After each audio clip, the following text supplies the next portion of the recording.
కానీ కొంచెం చూసినప్పుడు ఈయనకి ఆచరణ యోగ్యత లేనట్లుంది, పాపం చెప్తున్నాడు కానీ ఆ చెప్పేదానికి ఈయన వేషానికి అంత సరిపోవట్లేదు అంటారు మీరు. కాబట్టి వేషమునకు, బాహ్య చిహ్నములకు, శౌచమునకు, భగవంతుని యందు మనస్సు రమించుటకు ఒక దగ్గర సంబంధం ఉంది. మీరు పూజామందిరంలో ప్రవేశం చేసినప్పుడు శాస్త్రం అంది, ఒక విషయాన్ని తలంపునందు పెట్టుకుని కూర్చో. పూజకి కూర్చునేటప్పుడు ఇవన్నీ నీ తీసుకొచ్చిన విగ్రహాలు, ఇదిగో ఈ పూజామందిరం అంతా నేను ఫలానా చోట చేయించి తెచ్చుకున్నాను, లేకపోతే నాకెవరో దీన్ని బహూకరించారు, ఈ భావన చేత నీవు ఉండవద్దు. నీ ఇంట నువ్వు ఎక్కడ ఈశ్వరుణ్ణి కూర్చోపెట్టి ఉంచావో దాన్ని సింహాసనము అని పిలవాలి. మిగిలినవి సోఫాలు, కుర్చీలు. సింహాసనం ఇంటికి ఈశాన్యంలో ఉంది. సింహాసనమునందు ఎవరుంటారు? మీ ఇష్టం వచ్చిన వాళ్ళని పెట్టే అధికారం మీకు లేదు. అది అంతకన్నా భ్రష్టత్వం మనుష్య జీవితంలో ఇంకోటి లేదు.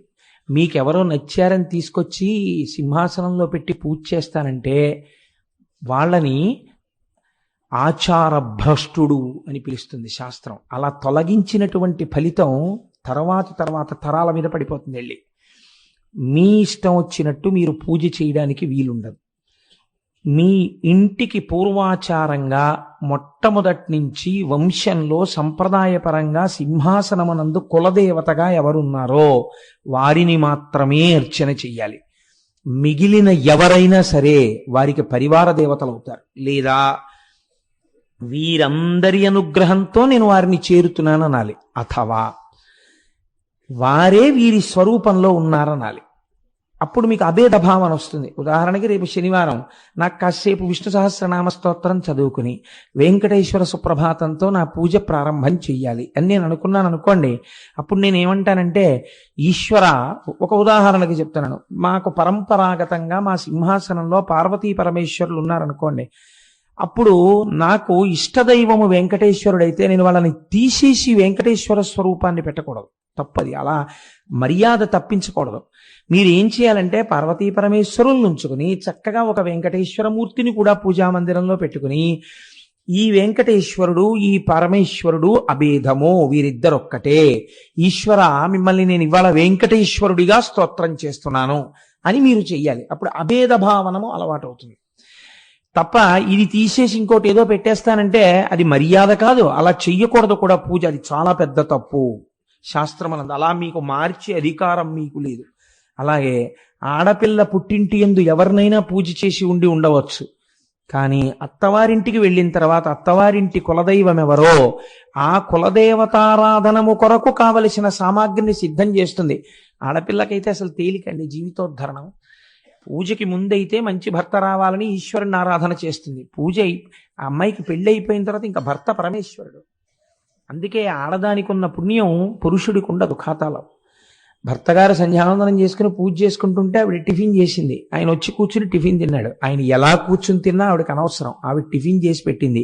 ఈశ్వరుడికి పొద్దున్న ప్రాతకాల నివేదనం చేసిన ఫలితం ఆవిడ ఖాతాలో వేస్తారు. ఆవిడ మధ్యాహ్నం భోజనం వండి పెట్టింది, ఈశ్వరుడికి మహానైవేద్యం పెట్టిన ఫలితం ఆవిడ ఖాతాలో వేస్తారు. ఈయన మహానైవేద్యం పెట్టకుండా తిన్నాడు, ఈయన భ్రష్టుడు అని ఈయన ఖాతాలో వేస్తారు. ఈయన మహానైవేద్యం పెట్టాడు, ఇందులో సగం ఆవిడ ఖాతాలో వేస్తారు.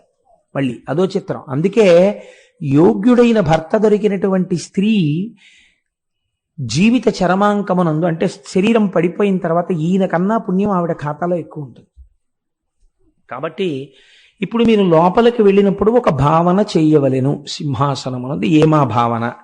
శం నిత్య సుఖమానందం ఇకార పురుష స్మృత వకార శక్తిరమృతం మేళనం శివ ఉచ్యతే. మనం శివ మహాపురాణం మాట్లాడుతున్నాం కాబట్టి శివశబ్దం గురించి మాట్లాడుతోంది శాస్త్రం.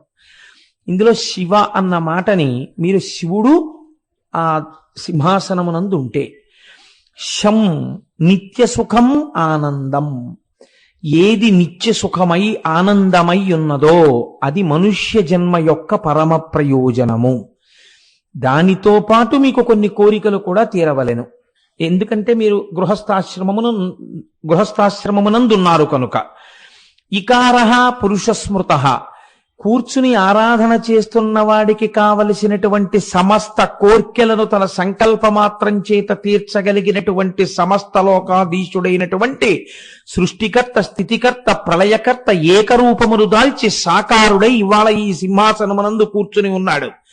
వాడిని అర్చించుటకో నా శక్తి చాలదు. కానీ నేను ఒక్క 2 పుష్పములను ఆయన పాదముల మీద ఉంచితే ఆయన దయాళువు, కరుణా సముద్రుడు, ప్రీతి చెందుతాడు. ప్రీతి చెందితే ఏం చేస్తాడు? వకారః శక్తిరమృతం, ఆయన శక్తి అమృతము, అది తరగదు.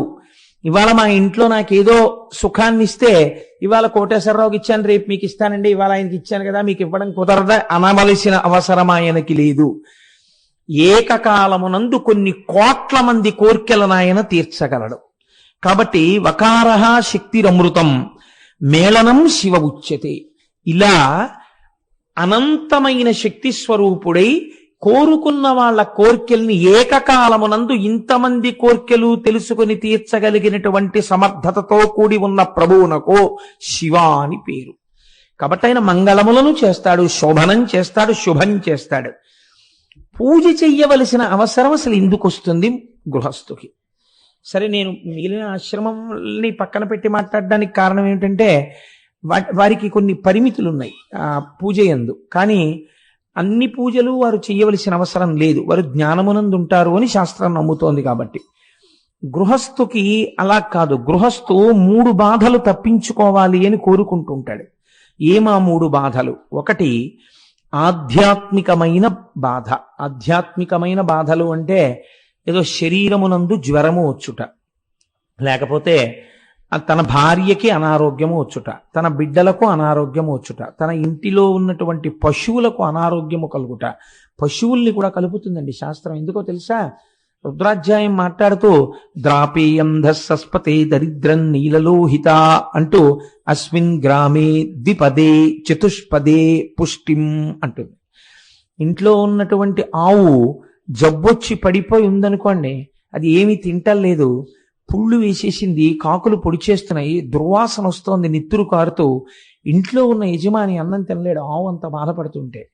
కాబట్టి చతుష్పదే, మీదైనటువంటి ఆవు దూడ అన్నీ సుఖంగా ఉండాలి. ఇప్పుడు శరీరమును బాధించేటటువంటి జ్వరము, పుళ్ళు, దీర్ఘకాలిక రోగములు, ఇంటిలో ఉన్న ఐశ్వర్యమును అనుభవించడానికి ప్రతిబంధకమైన రోగములు, ఇవి రాకుండా ఉండాలి. ఇవి రాకుండా ఉండడం, ఉన్న ఐశ్వర్యాన్ని అనుభవించగలగడం ఈశ్వరీచ్ఛ. ఆయన అనుగ్రహము లేకపోతే ఉన్న ఐశ్వర్యము అనుభవైక వేద్యము కాదు.